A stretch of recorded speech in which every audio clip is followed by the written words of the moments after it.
Hey guys, in today's video, I'm going to show you how to embed interactive 3D into your Wix website using Spline. Let's get started. First, open the Spline editor. Here, you can design the 3D model you want to display on your website. Take your time to customize it and until you're satisfied with how it looks. After polishing it, at the top of your screen, click Export and the drop-down menu will appear. Then, click on Viewer. An embed code will appear here. You will use this code so you can add your 3D model to your website. Click Copy Embed. Now, log into your Wix website. On the left side of your Wix editor, click the plus icon at Elements.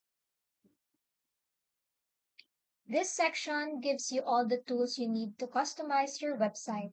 Scroll down and look for Embed Code section. Click on it, then choose Embed HTML. Click Add to Site. Then, on the drop-down menu, a blank space will appear. Paste in your embed code from Spline. After that, click Update to save your changes. And that's it. Your interactive 3D model should now be embedded on your Wix website. If this video helped you, don't forget to like and subscribe for more helpful tutorials.